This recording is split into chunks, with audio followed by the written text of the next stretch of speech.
Hello friends, नमस्कार। आज हम जानेंगे कि सीता मैया के स्वयंवर में राम जी ने शिव धनुष कैसे तोड़ा था। बहुत सारे राजा आए थे, लेकिन कोई भी शिव धनुष को हाथ तक नहीं लगा पाया। तो राम जी ने कैसे तोड़ लिया। रावण भी आया था, रावण भी बहुत शक्तिशाली था, लेकिन रावण भी नहीं तोड़ पाया। रावण के पास क्षमता थी कि वो कैलाश पर्वत को उठा सकता था, लेकिन वो शिव धनुष नहीं तोड़ पाया। तो आइए हम जानते हैं कि शिव धनुष किस प्रकार टूटा और इसका क्या रहस्य है। राम और सीता की मुलाकात और उनके स्वयंवर से जुड़े कुछ प्रसंग हैं जिनकी जानकारी शायद ही कुछ लोगों को होगी। श्री राम द्वारा तोड़े गए धनुष को लेकर भी कुछ रहस्य बताए गए हैं। आजकल अयोध्या और राम मंदिर दोनों ही काफी चर्चा में हैं। वैसे तो रामायण का हर एक प्रसंग ही मन को मोहित करने वाला है। राम और सीता की मुलाकात और उनके स्वयंवर से जुड़े कुछ प्रसंग हैं जिनकी जानकारी शायद ही कुछ लोगों को होगी। श्री राम द्वारा तोड़े गए धनुष को लेकर भी कुछ रहस्य बताए गए हैं। आइए जानते हैं राम सीता स्वयंवर और धनुष से इसके संबंध के बारे में। राम सीता स्वयंवर कथा। पौराणिक कथाओं के बारे में बात करें तो राजा जनक भगवान शिव के वंशज थे और भोलेनाथ का धनुष उनके राजमहल में रखा था। एक बार महाराज जनक ने अपनी पुत्री सीता के स्वयंवर की घोषणा का साथ ये भी ऐलान कर दिया कि जो धनुष की प्रत्यंचा को चढ़ा देगा उसी से मेरी पुत्री सीता का विवाह होगा। शिव धनुष कोई साधारण धनुष नहीं था, बल्कि उस काल का ब्रह्मास्त्र था। उस चमत्कारिक धनुष के संचालन की विधि राजा जनक, माता सीता, आचार्य श्री परशुराम और आचार्य श्री विश्वामित्र को ही ज्ञात थी। जनक राज को इस बात का डर सताने लगा था कि अगर धनुष रावण के हाथ लग गया तो इस सृष्टि का विनाश हो जाएगा। इसलिए विश्वामित्र ने पहले ही भगवान राम को उसके संचालन की विधि बता दी थी। जब श्री राम द्वारा वह धनुष टूट गया तभी परशुराम जी को बहुत क्रोध आया, लेकिन आचार्य विश्वामित्र एवं लक्ष्मण के समझाने के बाद कि वह एक पुरातन यंत्र था इसलिए संचालित करते ही टूट गया, तब जाकर श्री परशुराम का क्रोध शांत हुआ। राम ने जब प्रत्यंचा चढ़ाकर धनुष को तोड़ा और माता सीता से उसका विवाह संपन्न हो गया। कैसे हुई पिनाक धनुष की उत्पत्ति। शास्त्रों के अनुसार एक बार महर्षि कण्व ने ब्रह्मदेव की घोर तपस्या की। अपने ध्यान में इतने गहरे खो गए कि वर्षों तक बिना हिले तपस्या करते रहे, जिससे उनके शरीर पर दीमकों ने बावी बना ली। उस बावी पर बांस का एक पेड़ उगाया जो साधारण नहीं था। ब्रह्मदेव ने महर्षि कण्व की तपस्या से खुश होकर उन्हें उनके मनचाहे वरदान प्रदान किए और उस बांस को भगवान विश्वकर्मा को दे दिए। इनसे विश्वकर्मा जी ने दो शक्तिशाली धनुष शारंग और पिनाक बनाए, जिसमें से श्री हरि विष्णु को उन्होंने शारंग और भगवान शिव को पिनाक धनुष प्रदान किया।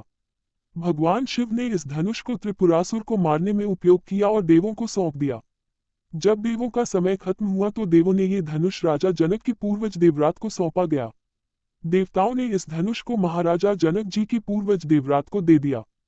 शिवजी का वह धनुष उन्हीं की धरोहर स्वरूप जनक जी के पास सुरक्षित था। इस शिव धनुष को उठाने की क्षमता कोई नहीं रखता था। एक बार देवी सीता जी ने इस धनुष को उठा दिया था, जिससे प्रभावित होकर जनक जी ने सोचा कि यह कोई साधारण कन्या नहीं है, अतः जो भी इससे विवाह करेगा वह भी साधारण पुरुष नहीं होना चाहिए। इसीलिए ही जनक जी ने सीता जी के स्वयंवर का आयोजन किया था और यह शर्त रखी थी कि जो कोई भी इस शिव धनुष को उठाकर तोड़ेगा सीता जी उसी से विवाह करेंगी। उस सभा में भगवान श्री राम ने अंततः शिव धनुष तोड़कर सीता जी से विवाह किया था। विवाह के लिए श्री राम ने जो शिव धनुष तोड़ा था उसे 5000 लोग खींचकर लाए थे। 5 वर्ष पहले विवाह के लिए श्री राम ने जो शिव धनुष तोड़ा था उसे 5000 लोग खींचकर लाए थे। धर्म दैनिक भास्कर। जीवन मंत्र डेस्क। सीता का विवाह स्वयंवर पद्धति से नहीं हुआ था। महर्षि वाल्मीकि की रामायण में केवल इस बात का उल्लेख है कि सीता के पिता जनक ने ये घोषणा की थी कि जो कोई शिव धनुष पर बाण का संधान कर लेगा उसके साथ सीता का विवाह कर दिया जाएगा। समय समय पर कई राजा आए, किंतु धनुष को कोई हिला भी नहीं सका। रामायण के बालकांड के 67वें सर्ग के अनुसार मुनि विश्वामित्र भी राम लक्ष्मण को लेकर जनकपुर गए और जनक से राम को धनुष दिखाने को कहा। धनुष के आकार को देखकर ही इस बात का अंदाजा लगाया जा सकता है कि कोई भी राजा धनुष को हिला भी क्यों नहीं पाया था। रामायण के अनुसार यह धनुष एक विशालकाय लोहे के संदूक में रखा हुआ था। इस संदूक में 8 बड़े बड़े पहिए लगे हुए थे।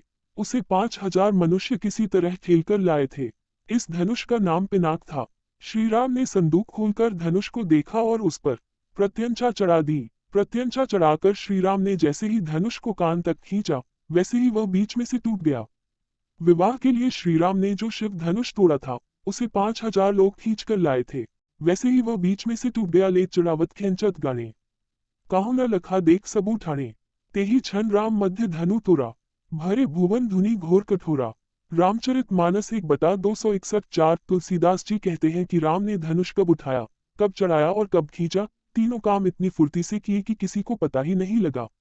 सबने राम को धनुष खींचे खड़े देखा। उसी क्षण राम ने धनुष को बीच से तोड़ डाला। भयंकर कठोर ध्वनि सब लोगों में छा गई। बड़ी सीख, शिव धनुष तोड़कर भी राम सहज ही रहे। सफलता की चरम सीमा पर भी विनम्र बने रहना सज्जनों का गुण है। अक्सर लोगों के मन में यह सवाल आता है कि जब रावण कैलाश पर्वत उठा सकता है तो शिव का धनुष कैसे नहीं उठा पाया और भगवान राम ने कैसे उस धनुष को उठाकर तोड़ दिया। आओ इस सवाल का जवाब जानते हैं। ऐसा था धनुष। भगवान शिव का धनुष बहुत ही शक्तिशाली और चमत्कारिक था। शिव ने जिस धनुष को बनाया था उसकी टंकार से ही बादल फट जाते थे और पर्वत हिलने लगते थे। ऐसा लगता था मानो भूकंप आ गया हो। ये धनुष बहुत ही शक्तिशाली था। इसी के एक तीर से त्रिपुरासुर की तीनों नगरियों को ध्वस्त कर दिया गया था। इस धनुष का नाम पिनाक था। देवी और देवताओं के काल की समाप्ति के बाद इस धनुष को देवराज इंद्र को सौंप दिया गया था। देवताओं ने राजा जनक के पूर्वज देवराज को दे दिया। राजा जनक के पूर्वजों में निमि के ज्येष्ठ पुत्र देवराज थे। शिव धनुष उन्हीं की धरोहर स्वरूप राजा जनक के पास सुरक्षित था। उनके इस विशालकाय धनुष को कोई भी उठाने की क्षमता नहीं रखता था, लेकिन भगवान राम ने इसे उठाकर इसकी प्रत्यंचा चढ़ाई और इसे एक झटके में तोड़ दिया। श्री रामचरितमानस में एक चौपाई आती है, उठहु राम भंजहु भव चापा, मिटहु तात जनक परिता पाई। भावार्थ, गुरु विश्वामित्र जनका जी को बेहद परेशान और निराश देखकर श्री राम जी से कहते हैं कि हे पुत्र श्री राम, उठो और भव सागर रूपी इस धनुष को तोड़कर जनक की पीड़ा का हरण करो। इस चौपाई में एक शब्द है भव चापा, अर्थात इस धनुष को उठाने के लिए शक्ति की नहीं बल्कि प्रेम और निरंकार की जरूरत थी। यह मायावी और दिव्य धनुष था। उसे उठाने के लिए दैवीय गुणों की जरूरत थी। कोई अहंकारी उसे नहीं उठा सकता था। रावण एक अहंकारी मनुष्य था। वह कैलाश पर्वत तो उठा सकता था लेकिन धनुष नहीं। धनुष को तो वह हिला भी नहीं सकता था। वन धनुष के पास एक अहंकारी और शक्तिशाली व्यक्ति का घमंड लेकर गया था। रावण जितनी उस धनुष में शक्ति लगाता वह धनुष और भारी हो जाता था। वहां सभी राजा अपनी शक्ति और अहंकार से हारे थे। जब प्रभु श्री राम की बारी आई तो वे समझते थे कि यह कोई साधारण धनुष नहीं बल्कि भगवान शिव का धनुष है। इसीलिए सबसे पहले उन्होंने धनुष को प्रणाम किया। फिर उन्होंने धनुष की परिक्रमा की और उसे संपूर्ण सम्मान दिया। प्रभु श्री राम की विनयशीलता और निर्मलता के समक्ष धनुष का भारीपन स्वतः ही तिरोहित हो गया और उन्होंने उस धनुष को प्रेम पूर्वक उठाया और उसकी प्रत्यंचा चढ़ाई और उसे झुकाते ही धनुष खुद ब खुद टूट गया। कहते हैं कि जिस प्रकार सीता शिवजी का ध्यान कर सहज भाव बिना बल लगाए धनुष उठा लेती थी, उसी प्रकार श्री राम ने भी धनुष को उठाने का प्रयास किया और सफल हुए। फ्रेंड्स, ऐसे ही रामायण की कथाओं के साथ हमारे साथ जुड़े रहिए फ्रेंड्स। और रामायण की कथाएं सुनना अच्छा लगता हो आपको, या महाभारत की कथाएं सुनना अच्छा लगता हो, या पूजा पाठ से रिलेटिव कोई भी जानकारी चाहिए, या तीर्थ व्रत के बारे में कुछ भी जानना है, तो please like comment subscribe share it. Thank you friends. हम फिर मिलेंगे अगले वीडियो में। तब तक के लिए नमस्कार। जय श्री राम।